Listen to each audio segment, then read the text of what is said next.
एक भजन। गुरु रहनी में रह कर जो मर जाएंगे, वो अमर नाम दुनिया में कर जाएंगे। गा सकते हैं आप लोग? कभी नहीं गाए? कोशिश कर सकते हैं माता लोग?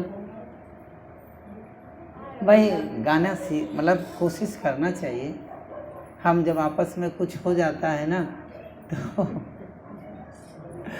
थोड़ी बात के लिए ना पड़ोसी जान जाता। थोड़ी अगर घर में सास बहू का झगड़ा हो तो कौन जान जाते? सास बहू के झगड़े में पड़ोसी जान जाता है।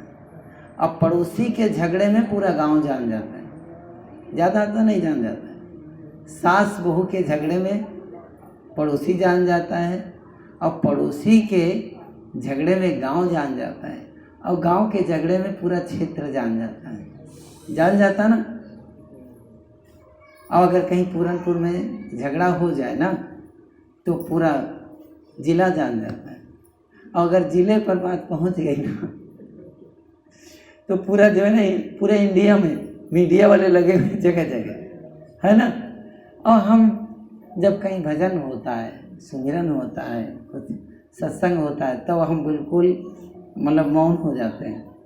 बोलने में शर्माते हैं, कोई सुन लेगा तो क्या कहेगा, लज्जा आती है हमें। तो ऐसा नहीं होना चाहिए। गाओगे क्या हमारे साथ? कोई नहीं राजी? गाएंगे। लहरी भाई हिम्मत जुटाए।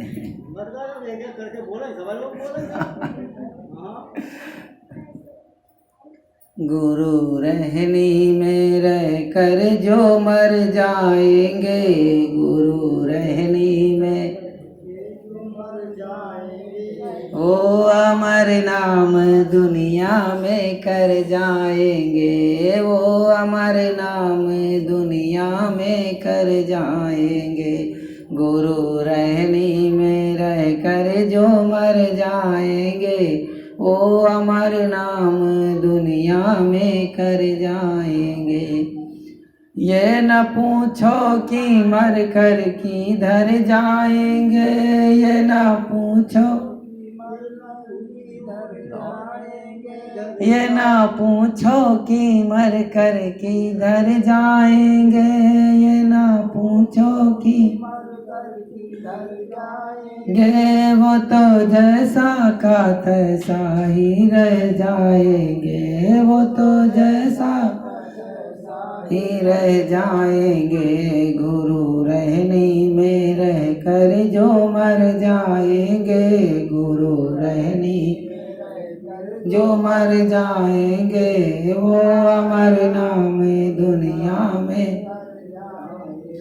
टूट जाए ना माला कहीं प्रेम की, टूट जाए, टूट जाए ना माला कहीं प्रेम की, टूट जाए ना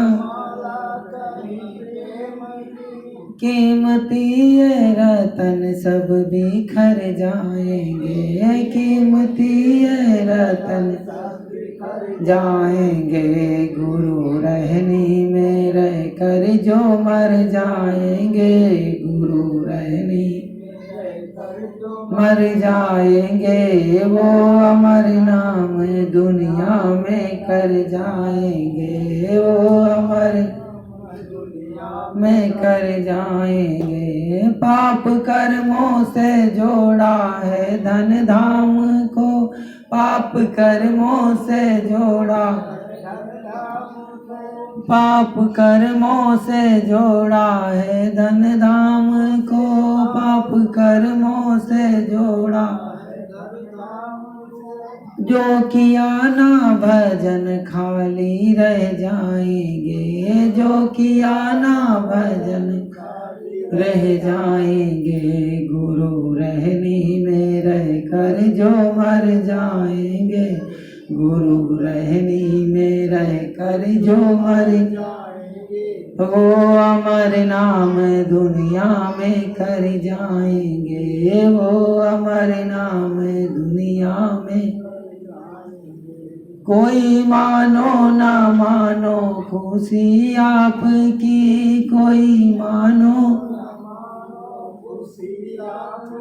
हम मुसाफिर हैं कल अपने घर जाएंगे, हम मुसाफिर हैं कल जाएंगे, गुरु रहनी में रह कर जो मर जाएंगे, गुरु रहनी में रह कर जो वो अमर नाम दुनिया में कर जाएंगे, वो अमर नाम कर जाएंगे, वो अमर नाम दुनिया में कर।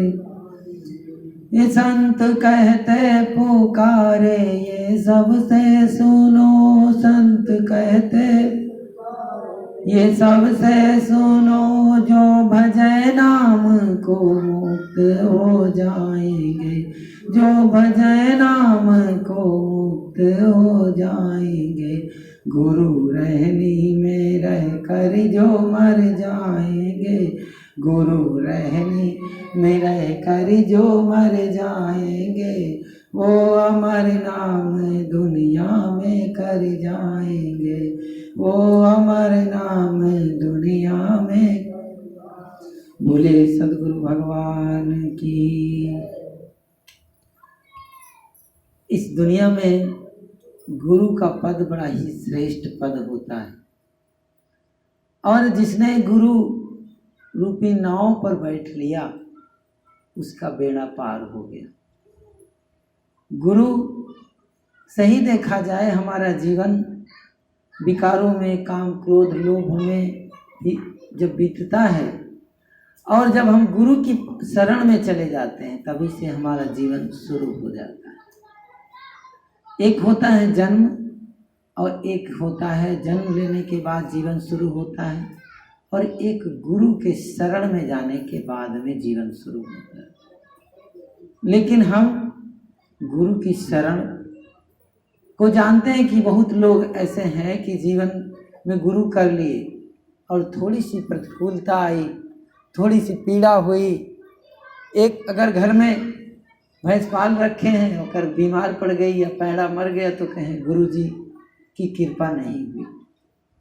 एक सद्गुरु अभिलाष साहब के पास में शिष्य मिलने के लिए आए, उन्होंने कहा गुरु जी आपकी कृपा से घर बन गया, आपकी कृपा से जो है खेती हमने 2 बीघा खरीद लिया, आपकी कृपा से हमारे बेटे की शादी हो गई, बहू घर में आ गई, आपकी कृपा से ये हो गया। उसी में शामिल करते हैं आपकी कृपा से हमारे भैंस का पैड़ा भी मर गया। ये पता ही नहीं उनको कि क्या हम बोल रहे हैं कि गुरु की कृपा से ये काम नहीं होते हैं।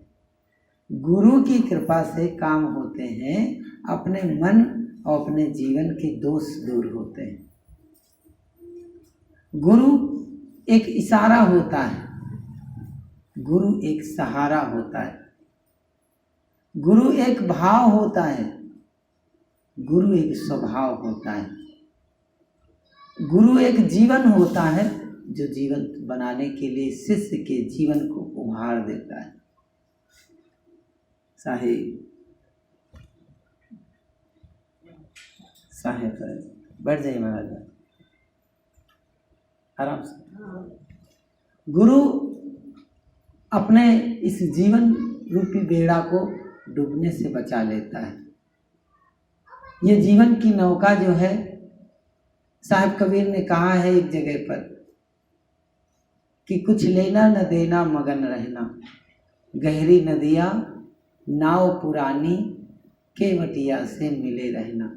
गहरी नदी बह रही है, गहरी नदी है और नाव पुरानी है।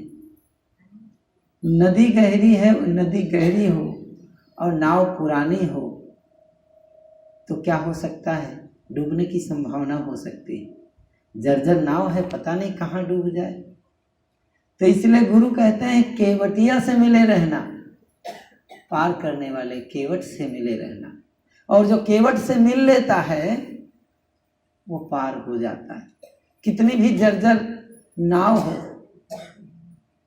कितनी भी जर्जर नाव हो, और कितना ही अथाह सागर बह रहा हो, और गुरु की शरण जो पकड़ लेता है पार जरूर हो जाता है। कहते हैं एक समय की बात है,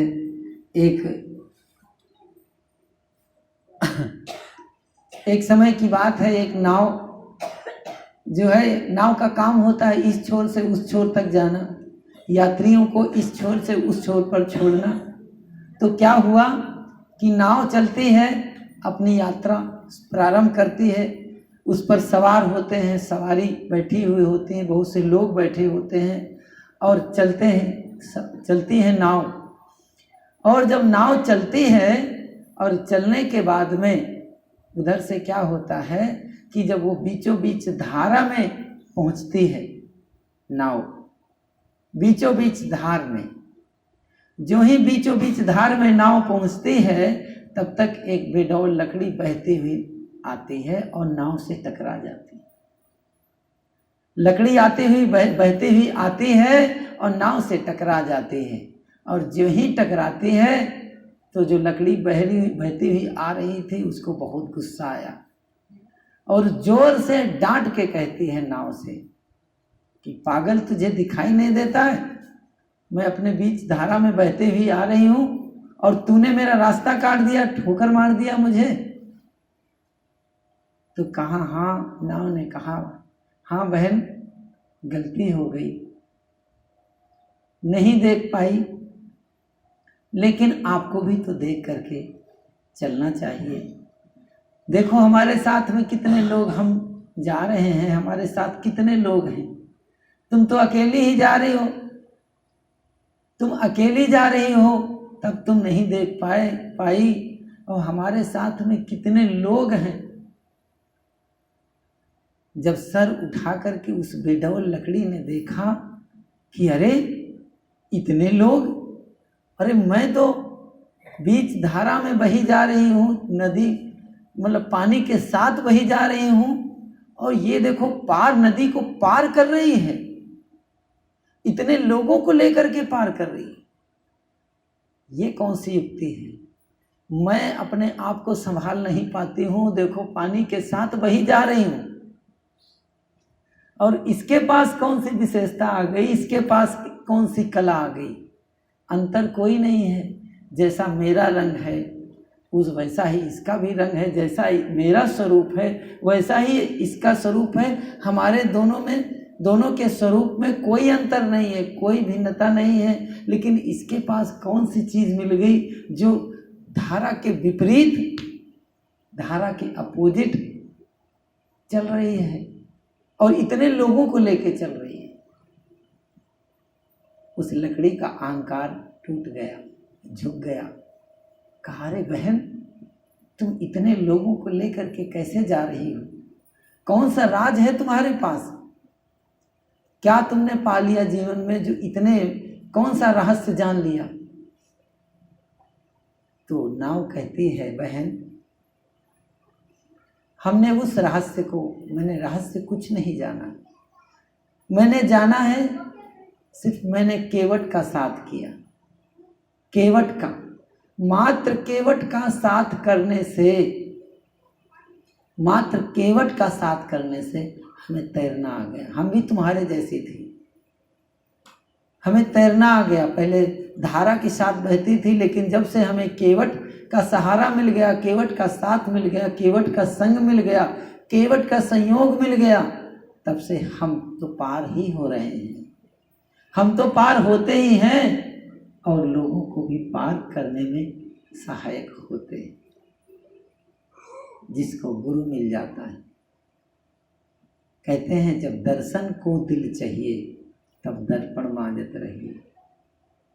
दर्शन जब हम अपने मन को साफ कर लेंगे, अपने मन को पवित्र कर लेंगे और केवट के पास जाएंगे, जो इस संसार के भवसागर से पार करने वाले हैं, इस संसार से उद्धार करने वाले हैं, उनके पास जब तक जाएंगे नहीं, हम कितने भी विद्वान हों, 4 वेद, 6 शास्त्र, 18 पुराण, निरुक्ति, छंद, व्याकरण, ज्योतिष, ये 14 विद्याएं हैं, इनको 14 विद्याएं कहते हैं। और 18 पुराण और 4 वेद, ऋग्वेद, यजुर्वेद, सामवेद, अथर्ववेद, ये चारों वेदों के भी ज्ञाता हो, लेकिन अगर हमने जीवन में गुरु नहीं किया है तो ये हमारा ज्ञान पांडित्य ज्ञान होगा, रटा हुआ ज्ञान होगा। ये ज्ञान हमारे किसी काम आएगा नहीं।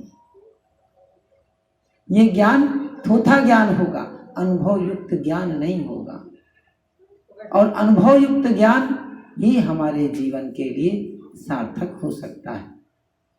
रट करके हमने बोल दिया लेकिन उसका अनुभव नहीं है, उसका आचरण नहीं हमारे जीवन पर, उसको हमने उतारा नहीं है जीवन में, तो फिर वो ज्ञान किस काम का।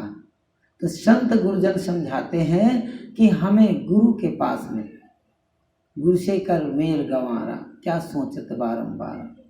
कहते हे मनुष्य, हे गंवारे मनुष्य, तूने अपने जीवन को गंवा दिया। किसमें? अज्ञानता की नींद में, अज्ञानता में गंवा दिया, विषय विकार में गंवा दिया। अब मेल करने का अवसर आया है गुरु से। और गुरु से जब आदमी मेल कर लेता है, जिस समय जिस क्षण से गुरु से मेल करता है तो उसके हृदय में ज्ञान का प्रकाश जागृत हो जाता है। प्रकाश जब जागृत हो जाता है तो उसे जीने का रास्ता मिल जाता है। जैसे कोई व्यक्ति हो और उसके पास कोई साधन ना हो, अंधेरा हो, घोर अंधेरा, घोर अंधेरा हो, और उसे दूर यात्रा करनी हो, और उसे अगर युक्ति से टार्च मिल जाए या लालटेन मिल जाए या कोई प्रकाश मिल जाए तो क्या होगा? उसे रास्ता में दिखाई देने लग जाएगा। दिखाई देगा? नहीं देगा? दिखाई देगा तो फिर यात्रा अपनी कर लेगा। जैसे हम गाड़ी, क्या बच्चे, गाड़ी जैसे 4 पहिया की गाड़ी होती है या 2 पहिया की हम सब लोग चलाते हैं, तो क्या होता है कि अगर रात हो जाए, अंधेरी सुनसान रात हो तो क्या करते हैं? लाइट जलाते हैं। कितनी घोर अंधेरी रात हो, घोर अंधेरी रात हो, अगर हमारी मोटरसाइकिल की जो लाइट है वो साबुत है तो चाहे हजारों किलोमीटर चलते जाओ, कोई बात नहीं। और अगर लाइट नहीं है तो क्या होगा? एक कदम हमारे लिए बढ़ाना खतरे जैसा हो जाएगा, खतरनाक हो जाएगा। ऐसे ही गुरु के पास जाने के बाद में मनुष्य के अंदर का जो ज्ञान का दीपक है वो जल जाता है। एक रास्ता मिल जाता है, एक सहारा मिल जाता है, एक इशारा मिल जाता है और एक मार्ग मिल जाता है चलने का। और जो मार्ग पर चलना प्रारंभ कर देता है उसका बेड़ा पार है। साहब कहते हैं, कबीर साहब ने, कि कहते हैं गुरु जो हो, गग्गा एक बीजक में ज्ञान चौतीसा प्रकरण है, और उस ज्ञान चौतीसा प्रकरण में गा अक्षर के माध्यम से सद्गुरु उपदेश देते हैं। जैसे 34 अक्षर होते हैं ना, वर्णमाला में 34 अक्षर होते हैं, इसी तरह गुरु कबीर साहब ने ज्ञान चौतीसा में 3600 अक्षर पर उन्होंने उपदेश किया है। और उपदेश किया है उस उपदेश में गा अक्षर के माध्यम से उपदेश कहते हैं कि गग्गा अर्ज सरुज कित जान, अर्जन हीरत जात परान। आदमी कहते हैं कि और उलझ और सुलझ करके जीवन, कहीं जीवन में उलझ जाता है और कभी सुलझ करके जीवन जीता है। और कहते हैं जो गुरु के पास चला गया तो उसकी उलझन और सुलझन, उसका सुलझाव ही जीवन में हो जाता है, उलझाव समाप्त हो जाता है।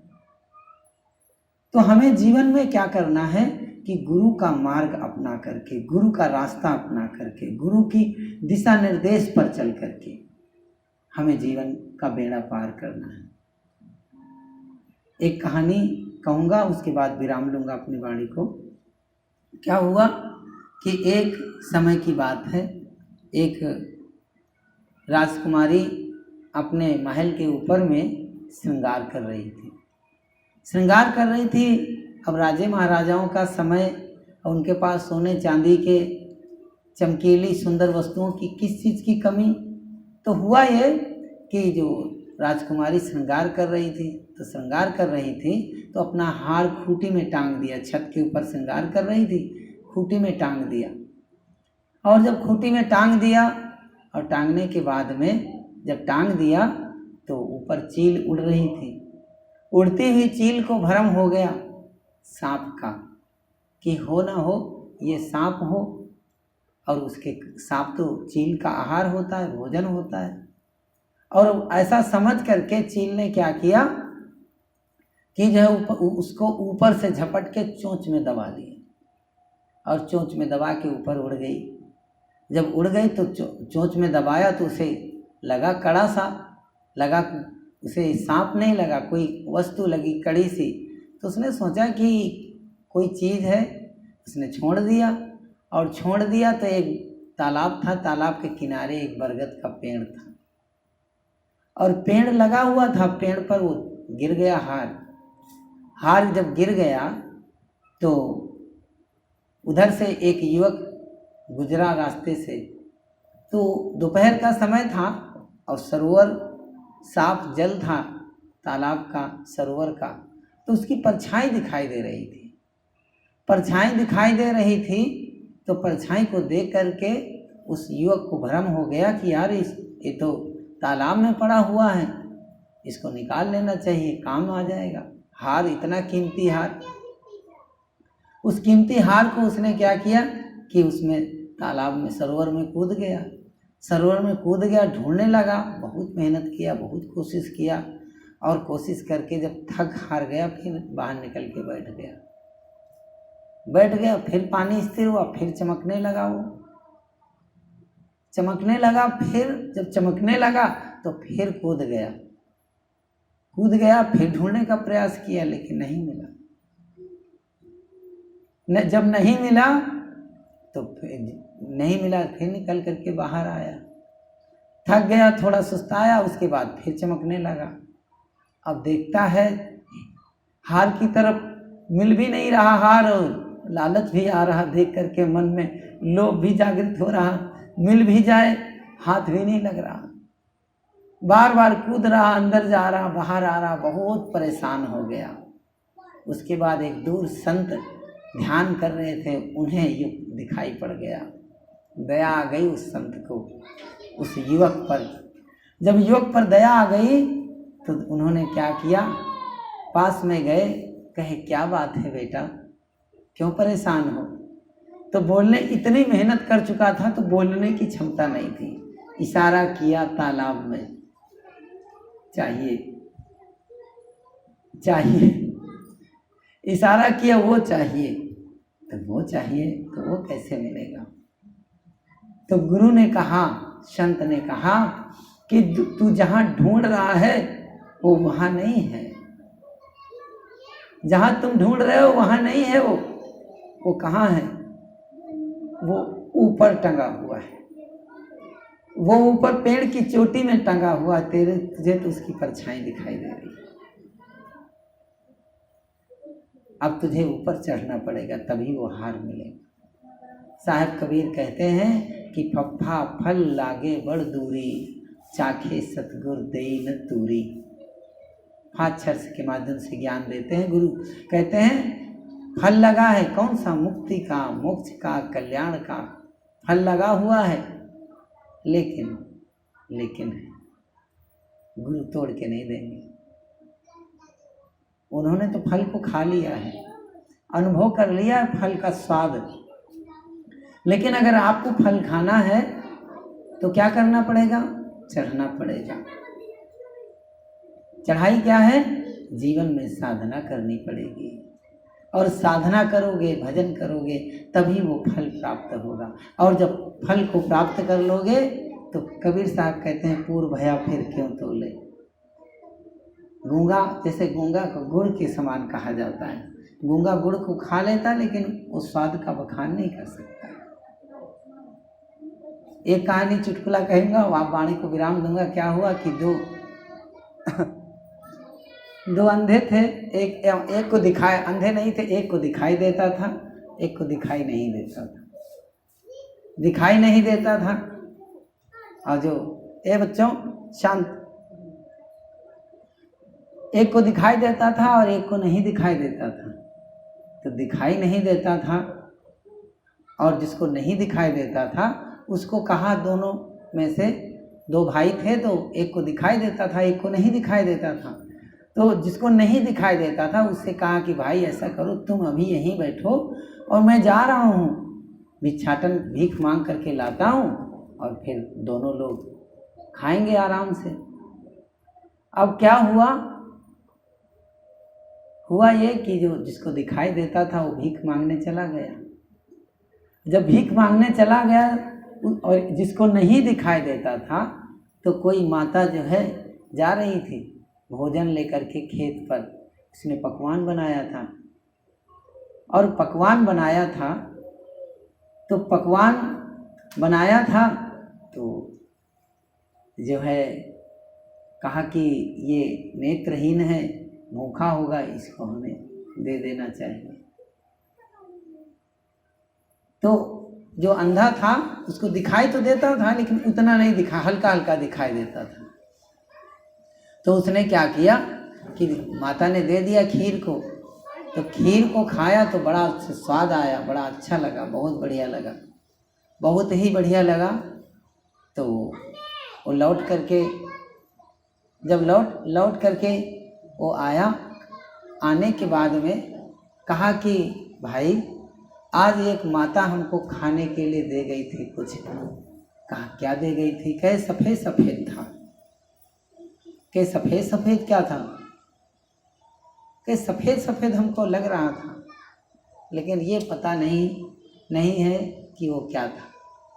कहे कैसा था?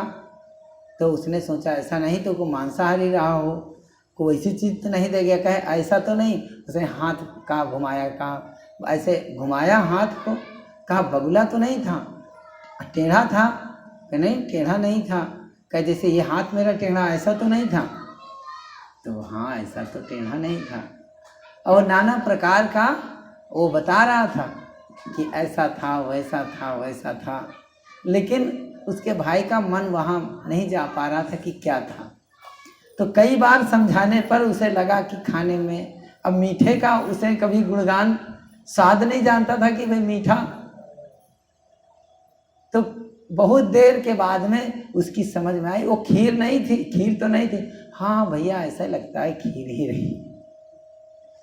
कहने का अर्थ ये हुआ कि जो व्यक्ति पा जाता है, जब पूरा हो जाता है, तराजू होता ना, जब तराजू, जैसे कोई सामान लेने के लिए हम जाते हैं किसी दुकान पर सामान लेने जाते, आलू लेने के लिए जाएंगे तो ये होता भैया ये जो आलू देने वाला कहीं सड़ा गला न रख दे, ऐसा भ्रम रहता है।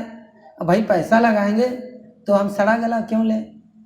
तो क्या करता है कि देखता रहता है, और जो बेचने वाला वो भी देखता रहता है कहीं ज़्यादा, एक आलू कहीं ज़्यादा न चली जाए, ये भी सोचता रहता है। दोनों की नज़र बिल्कुल कांटे पर रहती है। कहीं वो सोचता है ज़्यादा न चला जाए, वो सोचता है कि कहीं कम ना हो जाए। खरीदने वाला सोचता है कम ना हो जाए, बेचने वाला सोचता है ज़्यादा ना हो जाए। तो कम ज़्यादा के चक्कर में दोनों तने रहते हैं। और जब पूरा हो, जब सुई, तराजू की जो सुई होती है, जब बीचों बीच में आ जाती है तो दोनों निहाल हो जाते हैं, दोनों खुश हो जाते हैं, दोनों के अंदर का तनाव समाप्त हो जाता है। ऐसे ही जब पूरा हो जाएगा तो फिर तौलने की आवश्यकता नहीं पड़ेगी। इस तरह हमें वो कब मिलेगा, अनुभव होगा? वो हमारे, जब हम गुरु के पास जाएंगे, गुरु की शरण में जाएंगे, गुरु की चरणों में जाएंगे, गुरु के चरण रज में बैठ करके ज्ञान ग्रहण करेंगे, तभी हमारे जीवन का उद्धार होगा, जीवन का सुधार होगा। आपके बीच में मैंने पुनः दोबारा फिर सत्संग विचार रखे, आप सब लोगों ने हमारी बातों को सुना। आप सबको बहुत बहुत साधुवाद, बहुत बहुत मंगल कामनाएं। बोलिए सद्गुरु कबीर साहेब की, संत समाज की जय।